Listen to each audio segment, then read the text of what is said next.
안녕하십니까. 만나서 반갑습니다. 소중한 나 무한행보 시간입니다. 오늘도 여러분들께 재미난 부처님 이야기 전해드릴까 합니다. 부처님 당시에 있었던 일입니다. 부처님 당시에 어느 부유한 귀족 가문에 그런 청년이 있었습니다.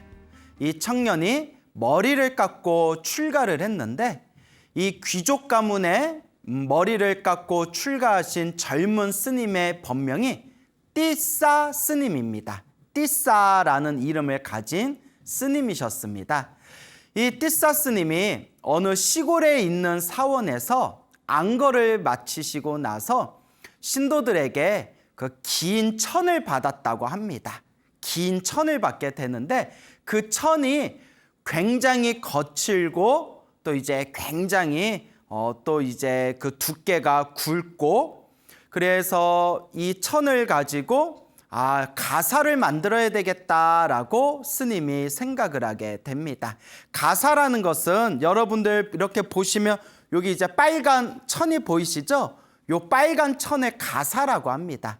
근데 지금은 이 한국 불교의 스님들은 승복 위에다가 이 가사를 거치지만 원래 부처님 당시에는 이 가사가 승복 그 자체였습니다. 그래서 지금도 저 남방불교, 그래서 미얀마, 스리랑카, 태국과 같은 남방불교에서는 스님들이 이 가사로서 이렇게 몸에 걸치시고 승복으로 입고 계시는데, 지금 우리나라에서 입고 있는 이 가사는 변형된 가사입니다. 그래서 후대에 내려오면서 북방불교에서 그 기후와 문화에 따라 이 승복 위에 걸치는 가사로 지금은 변형된 거고요. 원래 부처님 당시에는 원래 이 빨간 천인 이 가사로 몸을 걸치는 승복을 대신하였다, 이렇게 이해하시면 되겠습니다. 그래서 이 띠싸 스님이 거친 천을 받아놓은 뒤에 이제 자신의 속가 누나의 집에 가게 됩니다. 속가 누나 집에 가서 누나한테 이 천을 맡기면서, 누님, 내가 나중에 받으러 올 테니까 이 천을 좀 잘 보관해 주십시오 라고 부탁하면서 누나에게 이제 천을 맡겨 놓습니다. 근데 이 띠싸 스님의 속가 누님이었던 이 누나가 이 천을 보니까 천이 너무 두껍고 너무 거친 거예요. 그래서 문득 이런 생각을 합니다. 아니, 저 띠싸 스님, 속가에 있을 때 나의 남동생이었던 띠싸 스님은 어렸을 때부터 좋은 것만 입고 좋은 것만 먹고 입었기 때문에 이렇게 거친 천으로 가사를 한다면 이거는 우리 띠싸 스님에 맞지가 않다. 내가 좀 고운 천으로 바꿔야 되겠다라고 생각이 들어서 띠싸 스님이 맡겨놓은 그 거친 천을 실을 하나하나 다시 뽑았대요. 다 실을 뽑아가지고 새롭게 다 새로 다듬고 새로 이렇게 아주 부드럽고 매끄럽게 재단을 한 뒤에 아주 고운 천으로, 곱고 만지면 반들반들한 아주 좋은 천으로 그렇게 재단을 새로 했다고 합니다. 그렇게 이제 새롭게 좋은 천으로 이제 만들어 놓은 뒤에 얼마 후에 이제 띠싸 스님이 다시 누나에게 찾아옵니다. 누나에게 찾아와서 제가 얼마 전에 맡겨놨던 그 천을 좀 주십시오. 그걸로 가사를 해 입을 겁니다 라고 이야기를 하니까 그 누나가 맡겨놨던 천을 이렇게 이제 내놓습니다. 근데 띠싸 스님이 이렇게 만져보더니 깜짝 놀라면서, 누님, 이거는 제가 맡겨놨던 원래 그 천이 아닙니다. 제가 원래 맡겨놨던 천은 굉장히 거칠었는데 지금 주신 이 천은 너무나 보드랍고 너무나 맨질맨질하고 너무나 곱습니다. 이렇게 고운 천을 저는 맡긴 적이 없었습니다. 그러니까 제가 원래 드렸던 그 거친 천을 주십시오라고 띠싸 스님이 이야기를 합니다. 그러니까 그 누님이 웃으면서 자초지종을 설명을 하면서, 스님이 맡겨놓은 그 천이 너무나 거칠어서 스님이 입기에는 좀 부족하겠다 싶어 제가 씨를 다 뽑아서 새로 재단한 천입니다. 원래 이 고운 천이 스님께서 맡겨놓은 그 천입니다. 그러니까 그냥 이거 가져가시면 됩니다 라고 자초지종을 설명을 합니다. 그러니까 이제 띠싸 스님이 그 고운 천을 가지고 사찰로 와서 그 고운 천으로 이렇게 이제 가사를 하게 됩니다. 가사를 만들었는데 이렇게 가사를 만들고 보니까 천이 너무 곱고 옷에 딱 붙는 게 너무 그 가사가 마음에 들었답니다.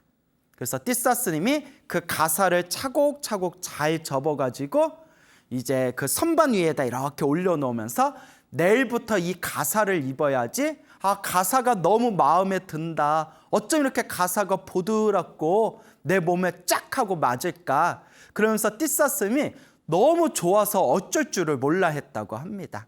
그래서 내일부터 이 가사를 입어야지, 마치 어린아이들이 운동화 새로 선물 받으면 내일부터 이 운동화 신고 뛰어놀아야지, 그런 이제 순수하고 그런 부푼 마음을 가지고 이제 가사를 선반에다 올려놓고 잠에 들었는데, 이게 또 무슨 전생의 업보가 있었는지 그만 낮에 먹었던 음식에 급체를 해가지고 잠을 주무시다가 그만 고통 속에 몸부림치다가 갑자기 숨이 끊기게 됩니다. 띠싸 스님이 그 급체 때문에 갑자기 숨이 끊기게 됩니다.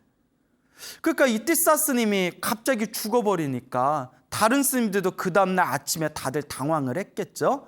그런데 띠싸 스님이 죽으면서 그 죽는 그 순간에도 새로 만든 가사에 대한 강렬한 집착심 때문에 죽자마자 그 새로 만든 가사에서 살고 있는 이로 태어났다고 합니다. 이, 여러분 벼룩 같은 이 있지 않습니까? 이로 태어났대요. 이렇게 꼬물꼬물 이렇게 기어다니면서 동물이나 사람의 피를 빨아먹는 이가 있지 않습니까? 그러니까 가사에 사는 벌레로 태어난 거예요. 왜 가사에 태어나는 벌레로 태어났냐? 죽기 직전에 새로 만든 가사에 대한 강렬한 집착심에 의해서 죽자마자 그 업식이, 그 업보의 식이 자연스럽게 가사에 대한 집착심으로 가사에서 살고 있는 이로 태어나게 된 겁니다. 이제 같이 살고 있는 스님들은 그 상황을 모르고 일단 그 우리 띠싸 스님의 시신을 잘 수습해서 이제 화장을 해가지고 다비식을 잘 치르게 됩니다. 그리고 원래 부처님의 법도는 스님은 이제 처자식이 없지 않습니까? 그래서 스님이 세상을 떠나게 되면 그 부처님의 법도는 그 스님이 살아생전에 쓰시던 그 물건을 스님들 법도에 맞춰서 스님들이 서로 나눠 갖게 됩니다. 서로 이렇게 공평하게 배분을 하게 되거든요.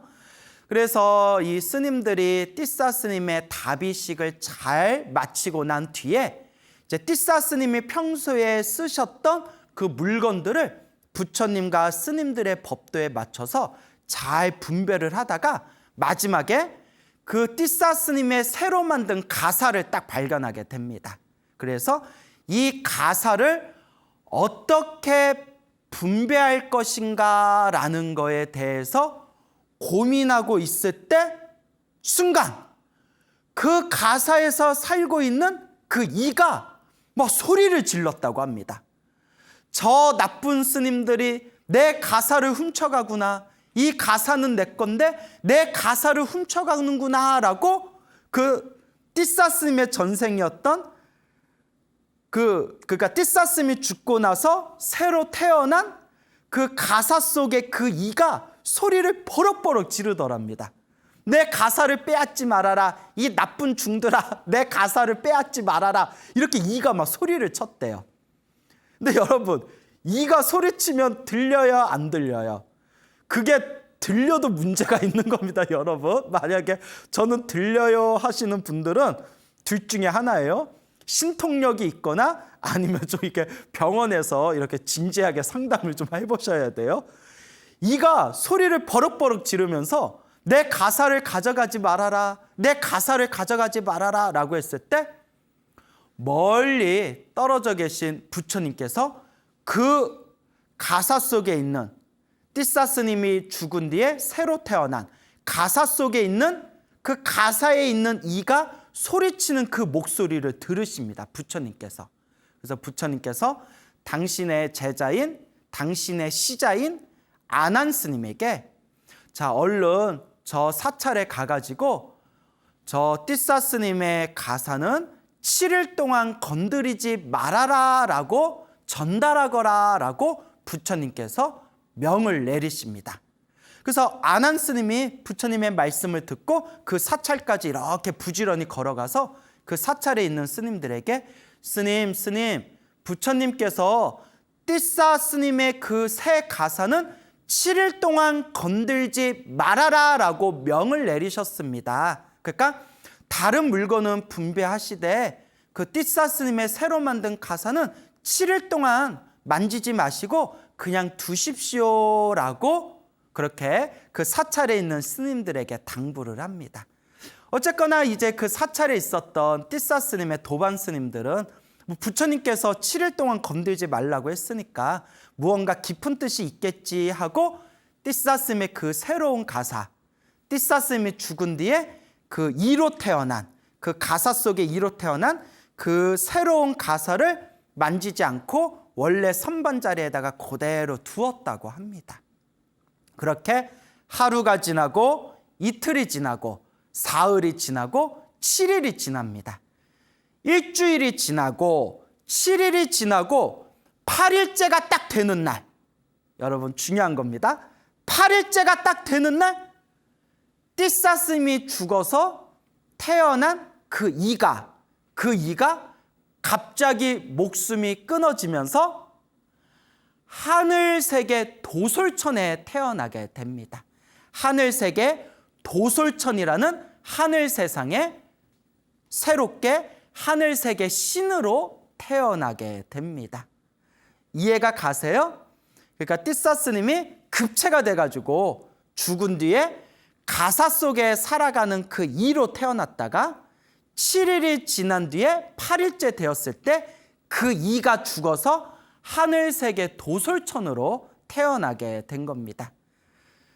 그때 부처님께서 이 모든 상황을 깨달음과 신통력의 눈으로 다 꿰뚫어 보신 뒤에 7일이 지나고 8일째 그 이가 죽어서 하늘세계 도솔천에 태어난 것을 꿰뚫어 보시고는 이 사찰에 있는 스님들에게 비구들이여, 스님들이여, 그 띠사 스님의 가사를 이제 조각조각 내가지고 스님들끼리 똑같이 분배하도록 하여라 라고 그렇게 이제 말씀을 하십니다.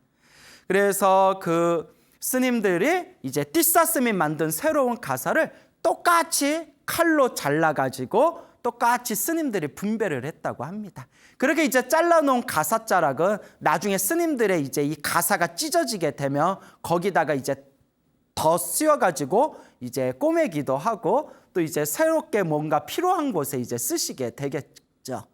어쨌거나 그렇게 이제 모든 일을 마치고 난 뒤에 하루는 이제 스님들끼리 모여서 서로 이렇게 대화를 나눴다고 합니다.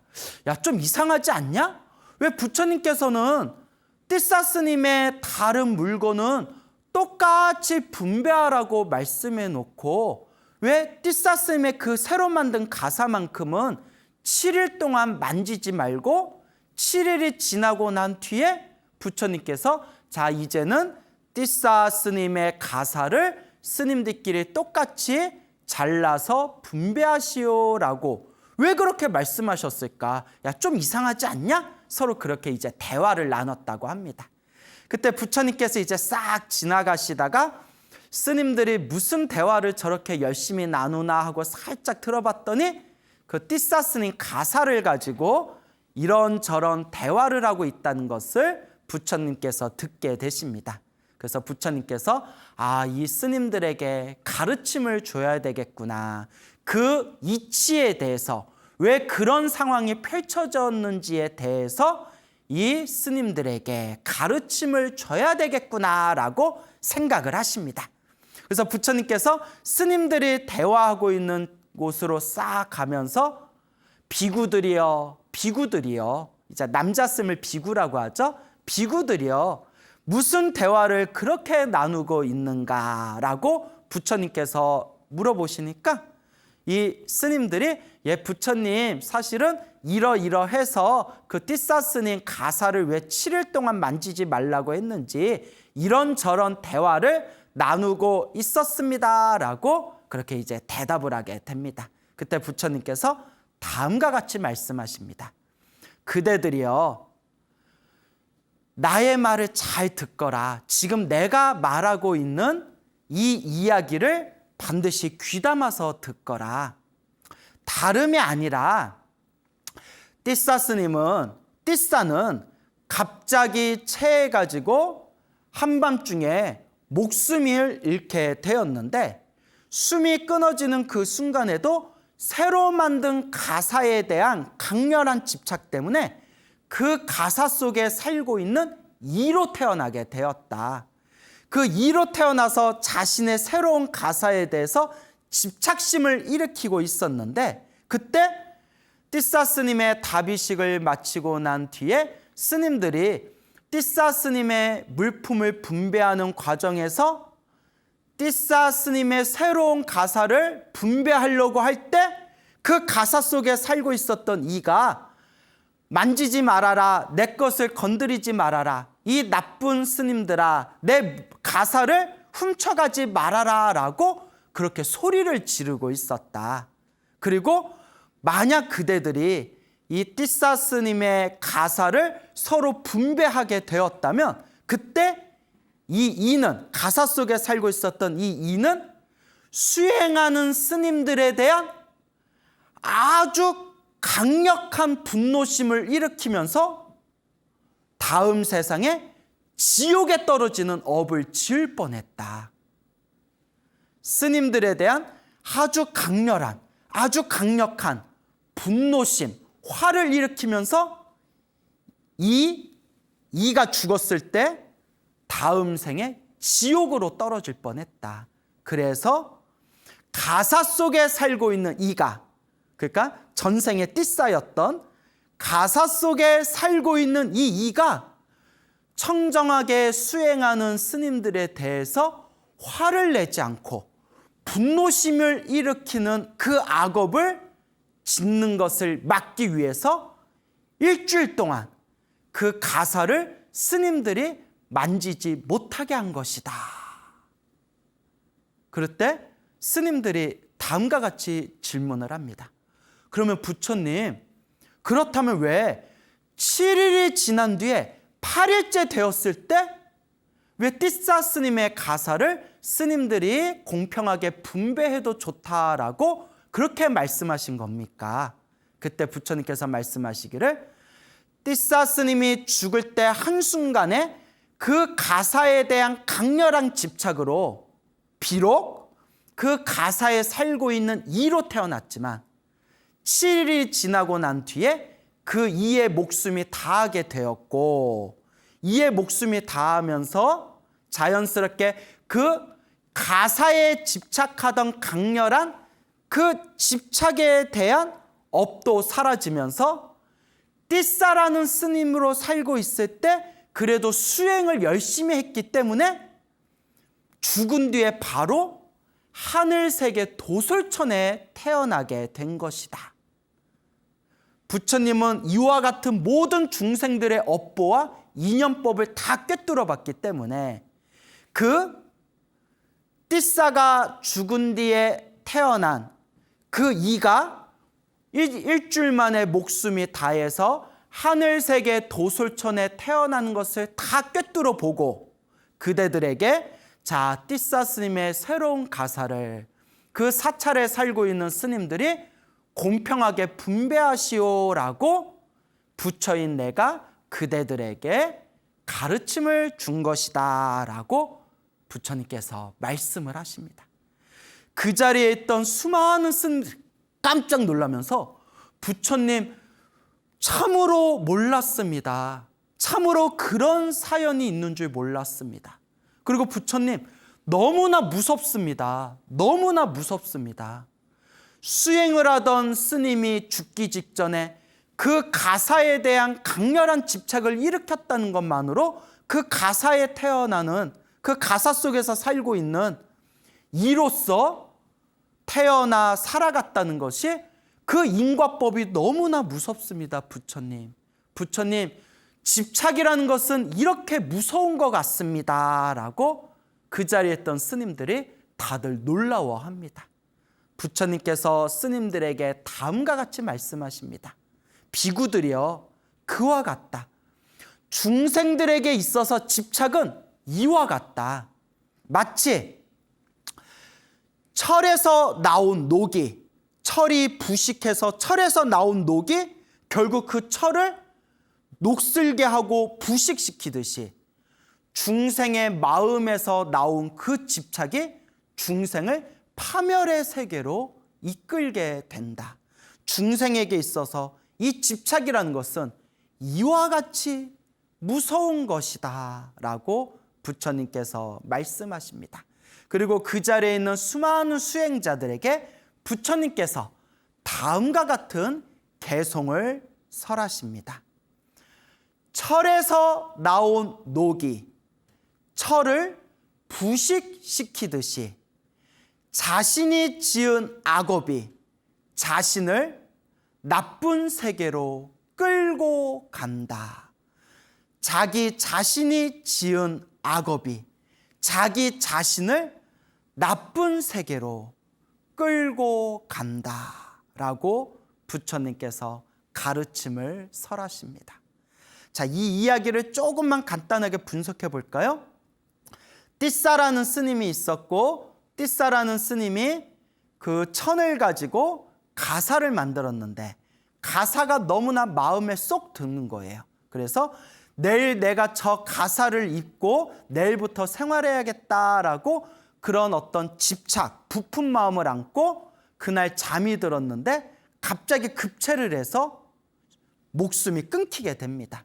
그런데 죽는 그 마지막 순간에도 가사에 대한, 저 가사를 내일 입어야 되는데, 저 가사를 내일 입어야 되는데, 가사에 대한 강렬한 집착 때문에 죽자마자 가사 속에 살고 있는 이로 태어나게 됩니다. 그 한순간의 집착 때문에. 그리고 스님의 다비식을 마치고 나서 그 가사를 분배하려고 했을 때 그 가사 속에 살고 있는 그 이가 나쁜 스님들아, 나쁜 중들아, 내 가사를 건들지 말아라 라고 분노심을 일으키게 됩니다. 부처님께서 신통력으로 이 모든 상황을 꿰뚫어 보신 뒤에 만약에 스님들이 지금 가사를 나눠 갖게 되고 저 이가 아주 강력한 분노심을 일으키게 되면 전생에 띠싸였던 저 이가 죽은 뒤에 지옥에 떨어지게 될 것이다. 그러니 스님들에게 저 새로운 가사를 만지지 말고 그냥 두어라 라고 내가 명령을 내려야 되겠다. 그리고 안한 스님에게 시켜서 그 가사를 일주일 동안 절대 건드리지 말라고 부처님께서 명을 내리십니다. 그리고 7일이 지난 뒤에 8일째 되었을 때 그 한순간의 강렬한 집착으로 가사 속에 이로 태어났던 그 이의 업이 닿으면서 그 이는 목숨이 끊기게 되고 자연스럽게 띠싸 스님이었을 때 그래도 수행을 했던 그 공덕의 힘으로 어디에 태어나게 되었다? 하늘세계 도솔천 신으로 태어나게 되었다. 그 부처님께서는 이와 같은 모든 상황을 다 꿰뚫어 보시고 스님들에게 이제는 가사를 서로 분배해도 좋다라고 말씀을 하시게 된 겁니다. 그래서 여러분, 이와 같이 우리 앞에 펼쳐진 모든 좋은 인연도, 우리 앞에 펼쳐진 모든 나쁜 인연도 결국은 누가 지은 업일까요? 내가 지은 업이라는 거예요. 몸으로 지은 업, 입으로 지은 업, 생각으로 지은 업, 몸과 말과 생각으로 지은 업들이 지금 내 앞에 펼쳐진 행복과 불행으로 펼쳐지게 되는 겁니다. 너무도 무섭고 너무도 무서운 인과 업보의 이치입니다. 혹자는 이런 생각을 할 수가 있습니다. 아니, 그래도 평상시에 수행을 많이 하셨던 분인데 그 죽기 전에 가사에 대한 집착을 일으켰다고 가사 속에 살아가는 이로 태어났다는 것은 너무 과하지 않습니까? 자, 그런데 우리가 불교 교리를 공부하게 되면 불교 교리에 이런 내용이 나옵니다. 우리 불자분들이 꼭 알아두었으면 하는 내용입니다. 아주 중요한 겁니다. 불교 교리에 의하면 중생이 죽을 때 다음 생을 결정하게 되지 않습니까? 중생이 죽을 때 다음 생으로 넘어가는데 다음 생을 결정짓는 가장 첫 번째 요소가 죽기 전에 한 생각이라고 합니다. 죽기 전에 한 생각. 그 죽기 전에 어떤 한 생각을 일으켰냐에 따라서 다음 생으로 넘어가는데 가장 큰 영향을 미친다고 합니다. 그리고 만약에 죽기 전에 자신만의 강렬한 그 한 생각, 그 집착하는 한 생각이 없이 그냥 비몽사몽 아무 생각 없이 죽을 때에는 두 번째로 평소에 자기가 지었던 업보를 따라서 다음 생이 결정된다고 합니다. 그러니까 다음 생에 새로운 몸을 받는데 가장 중요한 요소가 바로 죽기 전에 한 생각이라는 거예요. 그래서 이 연불법에서는, 연불 법문에서는 평상시에 나쁜 짓을 많이 했던 사람이라 하더라도 그 죽기 전에 그 마지막 한 생각에 자기가 살아왔던 삶을 진심으로 반성하면서 간절하게 강렬하게 나무아미타불 10번만 부르면 다음 세상에 극락세계에 태어난다고 가르치고 있습니다. 그래서 어떤 분이 큰 스님에게 질문을 합니다. 그 용수보살이라는 인도의 아주 위대한 큰 스님에게 질문을 하되, 사람이 죽기 전에 연불을 하면 평상시에 나쁜 짓을 했다 하더라도 죽기 직전에 간절하게 정성스럽게 연불하면 불국토에 태어난다고 했는데 그게 어떻게 가능하겠습니까? 라고 했을 때 용수보살께서 하신 말씀이, 사람이 죽을 때 그 한 생각이 가장 강력합니다. 그래서 죽기 전에 가장 강력한 에너지를 담고 있는 그 한 생각에 무슨 생각을 하냐에 따라서 다음 생이 결정됩니다. 그래서 죽기 전에 간절하고 정성스럽게 부처님을 생각하면 비록 살아생전에 악업을 많이 지었다 하더라도 내가 죽기 전에 그 한 생각에 간절한 부처님을 생각한 공덕의 힘에 의해서 불국토에 태어날 수 있는 겁니다 라는 그런 내용들을 논서, 팔만대장경에서 이렇게 찾아보면 논서에 그런 내용들이 나옵니다. 근데 이런 내용은 정말 마음 깊이 부처님에 대한 강력하고 부처님에 대한 완전한 믿음, 신심이 갖춰지지 않으면 웬만한 사람들은 이런 이야기 들어도 쉽게 믿을 수가 없는 내용일 겁니다. 그래서 이 띠사 스님도 비록 스님으로 있을 때 수행을 하기는 했지만 죽기 전에 그 가사에 대한 그 강렬한 집착 때문에 일주일 동안 가사 속에 살고 있는 이로 태어나게 되었고, 일주일에 그 업이 다 사라지고 난 뒤에는 띠사 스님이었을 때 쌓아놓은 그 공덕의 힘으로 하늘세계 도솔천 신으로 태어나게 된 겁니다. 죽기 전에 한 생각이 다음 세상 나의 새로운 몸을 결정하는 제 첫 번째 원칙이 된다. 자, 그러면 여러분들은 지금 어떤 생각을 하고 계십니까? 여러분들은 과연 언젠가 우리가 죽을 때 무슨 생각을 하면서 여러분들은 이 세상을 떠나시렵니까? 어떤 분이 웃으면서, 에이 스님, 그러면 그냥 이렇게 빈둥빈둥 놀다가 절에도 안 다니고 놀다가 그냥 죽기 전에 나무 아미타불 10번만 하면서 나무 아미타불 10번 부르고 나무 아미타불 생각하면서 죽으면 그럼 되겠네요. 그럼 뭐하러 수행해요? 맞습니다. 맞는데 여러분, 놓쳐서는 안 되는 게 있습니다. 여러분, 죽기 직전에 부처님을 생각하면서 나무 아미타불 연불 하면서 죽기 직전에 부처님을 간절하게 부르면서 죽을 정도가 되려면 지금 이 순간 살아생전에 우리가 얼마나 연불을 많이 닦고 얼마나 많이 수행을 하고 얼마나 많이 습관을 들여야 되는가, 그 부분을 절대 우리가 놓치거나 가볍게 여기서는 안 됩니다. 지금 이 순간 살아생전에 연불을 열심히 하고 수행이 습관이 되고 지금 이 순간 살아있을 때 많이 나무 아미타불을 불렀기 때문에 죽기 직전에 그 한 생각에 우리가 간절하게 연불을 할 수 있고 부처님을 부를 수가 있는 겁니다. 그런데 평상시에 하나도 연불 수행도 하지 않고 따로 수행도 하지 않고 공부도 하지 않았는데 에휴, 죽을 때 그냥 나무 아미타불 나무 아미타불 이렇게 10번 채우면 되겠지. 그럴 때 제가 좋아하는 표현이 있습니다. 여러분, 그렇게 쉽게 생각하다가 막판에 한 번에 훅 갑니다. 한 번에 훅 갑니다.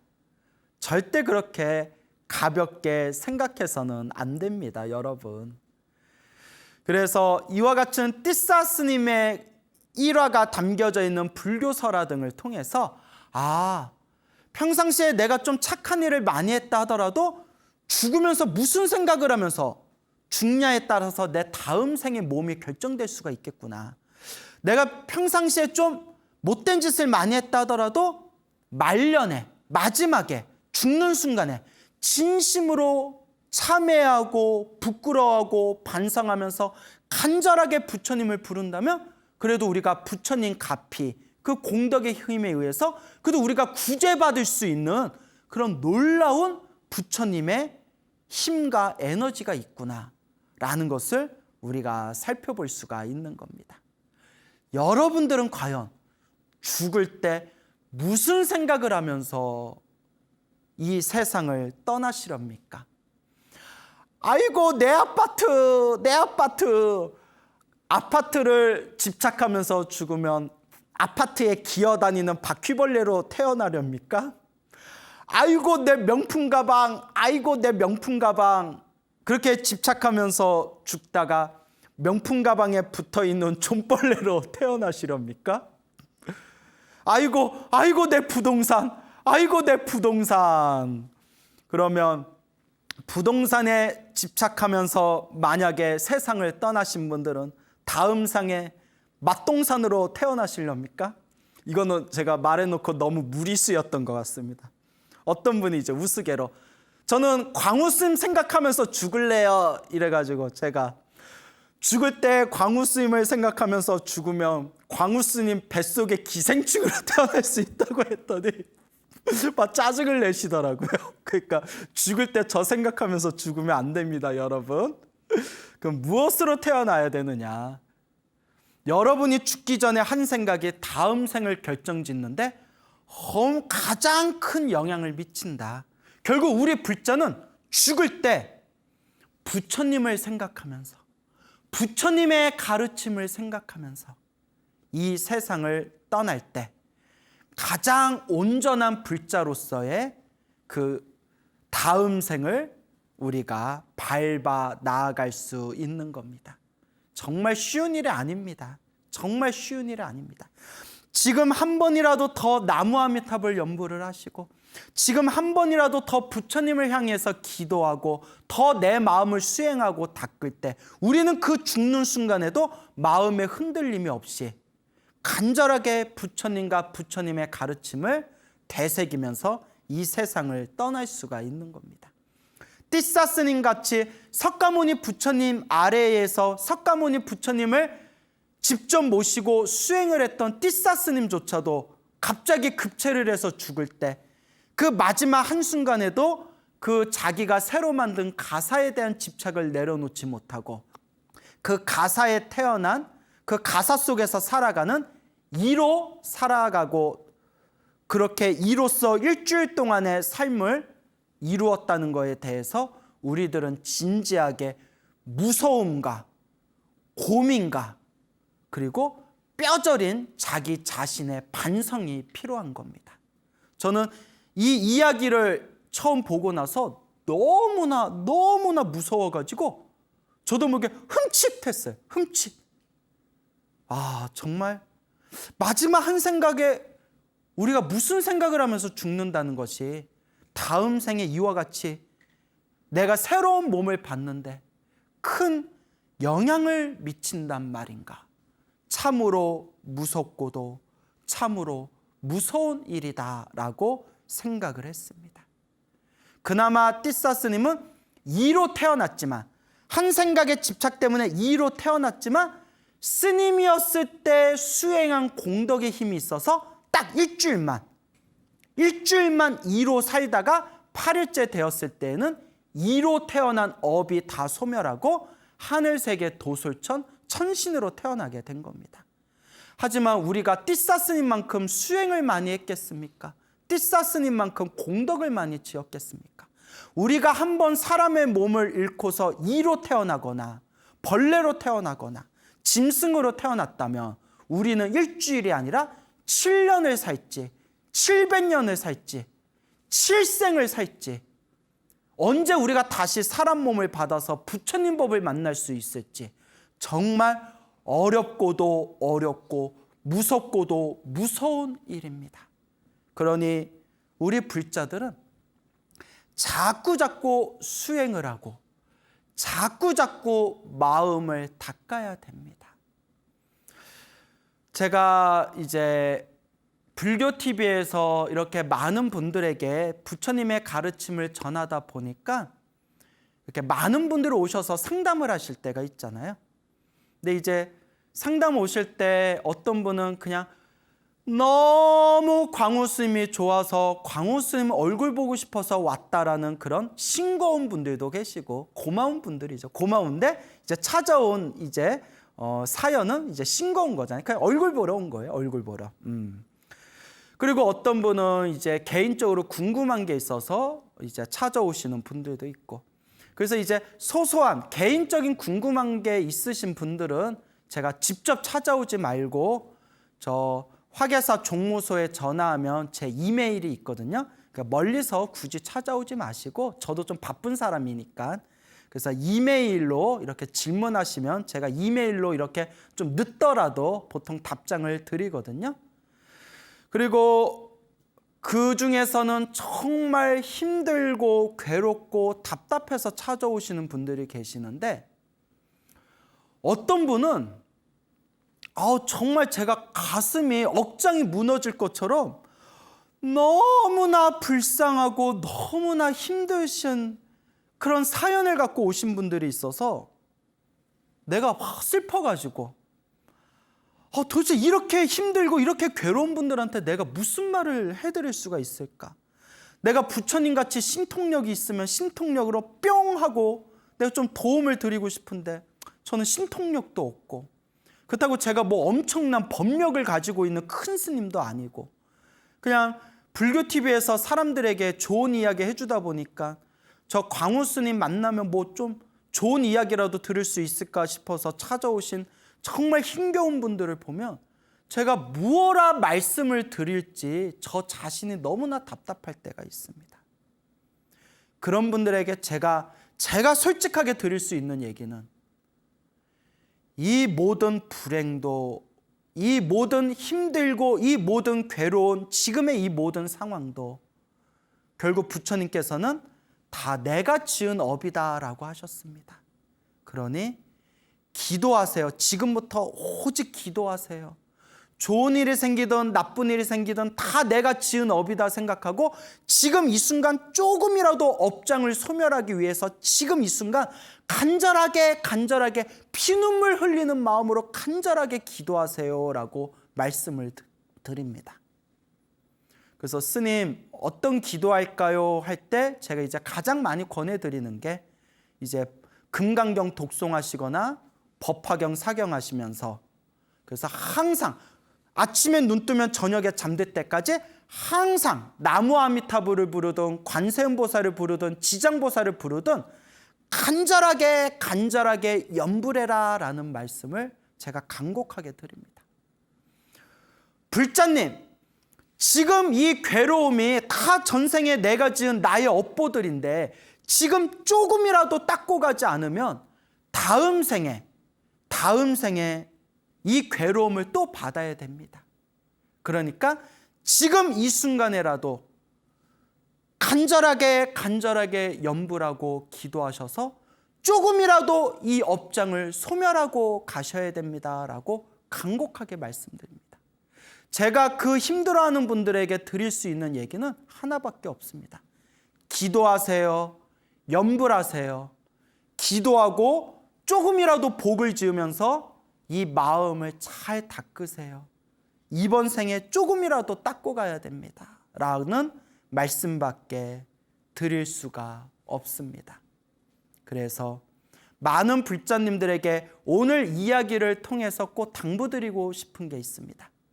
과연 여러분들은 평생 절에 다녔다고 하지만 평생 절에 다니신 여러 불자님들은 과연 마지막 나의 임종 직전에 내 숨이 끊어질 때 과연 나는 무엇을 생각하면서 이 세상을 떠나시렵니까?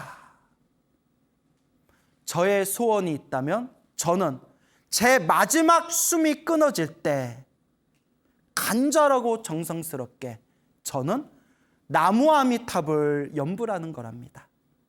여러분들께서도 이번 생에 지금 살아있을 때 조금이라도 더 열심히 수행하고 염불하시면서 마지막 우리 숨 끊어지는 그 마지막 순간에 부처님을 생각하고 부처님의 법을 되새기면서 맑고 깨끗한 정신으로 이 세상 아름답게 회양하시길 바랍니다. 여러분, 행복해지고 싶습니까? 행복한 삶을 창조하고 싶습니까? 복을 지으십시오.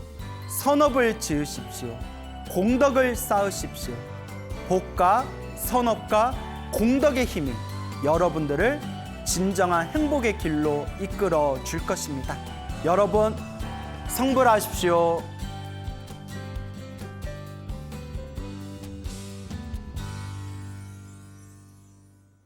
ARS에 동참하신 분들 중 추첨을 통해 황제바이오에서 황제 동충하초 엑기스, 황제 버섯 감로스를 드립니다. 사찰로 들어서면 마음이 포근해집니다. 힘들었던 기억은 내려놓고 나를 찾는 시간을 가져봅니다. 나를 위한 행복여행 템플스테이로 당신을 초대합니다.